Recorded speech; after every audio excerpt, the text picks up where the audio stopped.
আসসালামু আলাইকুম সবাইকে। সবাই কেমন আছেন? আশা করছি সবাই অনেক বেশি ভালো আছেন। খাওয়া দাওয়ার ভিডিও নিয়ে আবার চলে আসলাম আমি। আজকে আমি মজার মজার খাবার রান্না করেছি। এখানে পটল ভাজা আর ঢেঁড়স ভাজিটা নিয়ে আসছি। তো প্রথমে এটা দিয়ে খেয়ে নিব। বিসমিল্লাহ।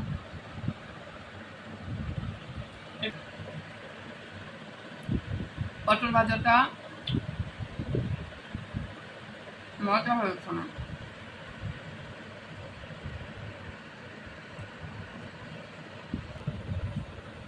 পটল ভাজাটা দিয়ে খেয়ে শেষ করে দিলাম।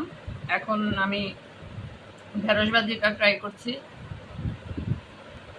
গতকালকেও ঢেঁড়স ভাজি করেছিলাম, মজা হয়েছে। অল্প করলে ওই জিনিসটা বেশি মজা হয়, বেশি করে করলে মজা হয় না।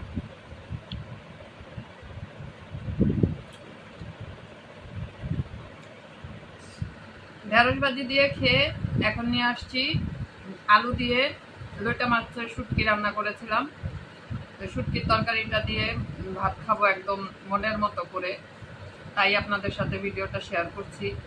এই যে লইটা মাছের শুটকি এগুলি কিছুদিন আগেও আমি রেসিপিটা দিয়েছিলাম, মানে পুরো ফুল ভিডিওটা রান্নার করেছিলাম। আজকে পুরোটা করিনি। বিসমিল্লাহ।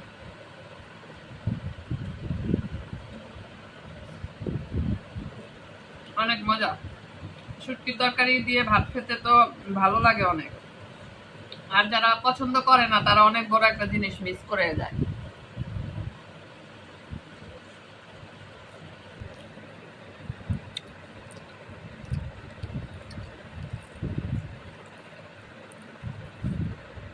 আমার মেয়েকেও খাইয়ে দিলাম।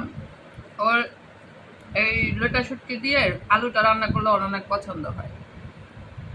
শুটকির যে কোনো তরকারি আলু বেগুন দিয়ে হোক, বা এই যেভাবে লইটা শুটকি মাছের মানে তরকারিটা হোক, এই শুটকির ভর্তা হোক, সাথে কিন্তু আর কিছুর প্রয়োজন হয় না।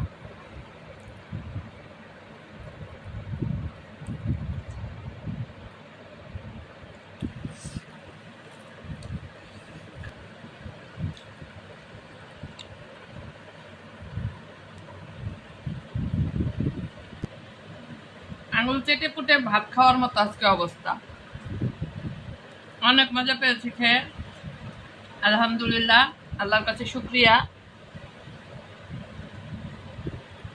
আপনারাও এরকম মনের মতো করে রান্না করে খাবেন। সবাই ভালো থাকবেন। আল্লাহ হাফেজ।